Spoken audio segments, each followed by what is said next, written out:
Welcome to the Love and Mother podcast. I'm your host, Kait Isaac, and we are diving into all things motherhood on this show, but in particular, all centering around finding peace, purpose, Jesus, and joy.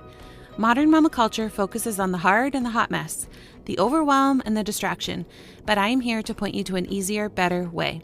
I want to help you cultivate a faithful heart and home amidst the mess and the mundane, and equip you for the everyday challenges motherhood entails. I help you find freedom, purpose, and simplicity through a gospel-focused lens. Let's ditch the overwhelm, get our hearts right, and enjoy every good and hard moment of this sacred calling. Seeing mamas on mission fills me right up, and I would love if you would allow my words to inspire and impact you today. Let's get started.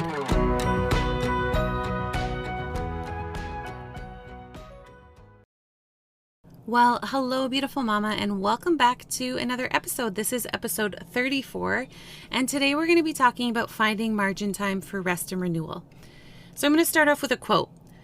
A successful life has become a violent enterprise. We make war on our own bodies, pushing them beyond their limits, war on our children because we cannot find enough time to be with them when they're hurt and afraid and need our company, war on our spirit because we are too preoccupied to listen to the quiet voices that seek to nourish and refresh us, war on our communities because we are fearfully protecting what we have and do not feel safe enough to be kind and generous, war on earth because we cannot take the time to place our feet on the ground and allow it to feed us, to taste its blessings and give thanks. This is a quote by Thomas Merton. Okay, mamas, modern motherhood. We are expected to do it all. We take care of the kids, the house, have outside jobs, we volunteer, we're involved with so many activities, getting our kids here and there and everywhere, while getting up in the night with a new baby. We have less help, more pressure, more expectations, and less time. Or so it seems. Making time for rest and renewal is vital for mothers. Stop the endless race, the never-ending to-do list, the overpacked schedule. All this does is lead to overwhelm, and you know what that leads to? A burnt-out, angry mama. I've been there, bought the t-shirt, and I won't go back, so I want to share with you the how. How to have a more peaceful, joy-filled motherhood. How to live your life on mission, how to remove the overwhelm and distraction, and live in the freedom that God wants for you. How to not just count on the minutes to bedtime so you can finally catch a break. How to truly enjoy your motherhood and your children's childhood. It's simple, really. Rest and renewal. Rest is biblical. We forget the command to rest, but we don't forget the command to work hard. Our society and culture value hard work, success, money, and those things aren't inherently bad to value when we value the other side equally. Rest, renewal, community, connection, space, generosity. But so often, the second list gets missed. God designed us for rhythms. It's clear right from the story of creation and the call to a Sabbath day. He worked hard creating for 6 days, and on the seventh day, he rested. And he calls us to the same rest, deep, full, God-focused rest. Our day-to-day has a rhythm of work and rest. Our bodies simply don't function well if we don't get this balance right. We simply have to sleep. The Bible has a lot to say about rest, and I encourage you to go through it and research these verses and do some more study about rest if this is somewhere where you struggle. Until we value rest as God values rest, we will forever be in the crazy cycle, overrun, overworked, overwhelmed. And if you find yourself not able to even think about rest, you are functioning from a place of survival, certainly not a place of thriving. How can we live out our God-given missions when we are in survival mode? How can we serve others well if we aren't able to even serve ourselves? When we get to the point of overwhelm and survival, serving others can become actions and not true service. Jesus knew about rest and its importance because he is fully God and fully man. He felt the pressures to preach and heal and reach the masses, yet he takes the time in his ministry to work hard and then rest. He wants to give us that same rest so we can live on mission for God. He says, "Come to me, all who are weary and heavy laden, and I will give you rest." Matthew 11:28. Jesus knew this wasn't just about physical rest or ceasing from labor, rather emotional rest. He knew we would be weary. We would have heavy emotions as human beings and feelings that weigh us down. Jesus wants us to come to him with it all, not just our joy and thanksgiving, but our overwhelm and our burdens. He is the true source of emotional rest. He knows when we are able to rest, we are able to hear the Father's whispers. We are able to follow his leading. We are not so distracted by the world, and we can live and love in a way he wants us to live and love. So here's some tangible ways to function from a place of rest. Keep the Sabbath holy. Take one day and be obedient to God's words about Sabbath. Don't work, don't shop, don't numb your mind with technology or something else. Sleep more, meditate, enjoy quality time with your family. Read, sit with a cup of coffee. Don't allow other activities to take away from this day. You also need to schedule rest. It could be an afternoon 10-minute nap, a wind-down schedule before bed, waking up slow and saving your coffee, a long walk through the forest, daily meditation and stretching. We all have different things that allow us to relax, calm, and get recentered. Schedule these things just like you schedule meetings. Don't neglect your rest.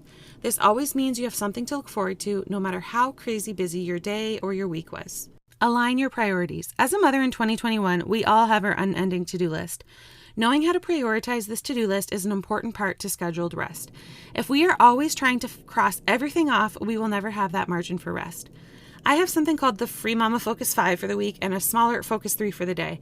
I ensure those things are done so I feel productive and on track, but anything beyond that is a bonus or can be pushed off to another day or another week. Every week, I do a brain dump of things that need to or I want to get done. I organize them by context so nothing is missed. Here are my context labels for my to-do list. House, family, work, errands, phone or emails, someday, things I want to do someday, waiting for, things I want to do but I can't because I'm waiting for something, personal things to buy, would-be nice things, personal growth, relationships, finances, and I label them 1 to 4 in importance level and time required. Things that are urgent and important and will take less time get labeled with a 1. Urgent and important with more time required gets a 2. Not urgent but little time gets a 3, and not urgent and a long time gets a 4. Or it just sits on my someday list until I have more margin to tackle it. So before you think this sounds overwhelming, this is an automated productivity software that I use called Notion. My computer does the prioritizing for me. So from that brain dump list, I gather my weekly Focus 5 and my Focus 3 daily, and I add them to my weekly planner. I even label them with next steps to complete. This level of micro-organizing helps to keep my ADHD brain focused, so I'm not just wasting time on unimportant tasks or forgetting something important. This keeps me from getting overwhelmed by my to-do list and allows me to easily schedule time for rest. The next thing I want to say is set boundaries. As a Christian, I found this difficult in the past. God calls us to die to self daily, and service and volunteering is a big part of this.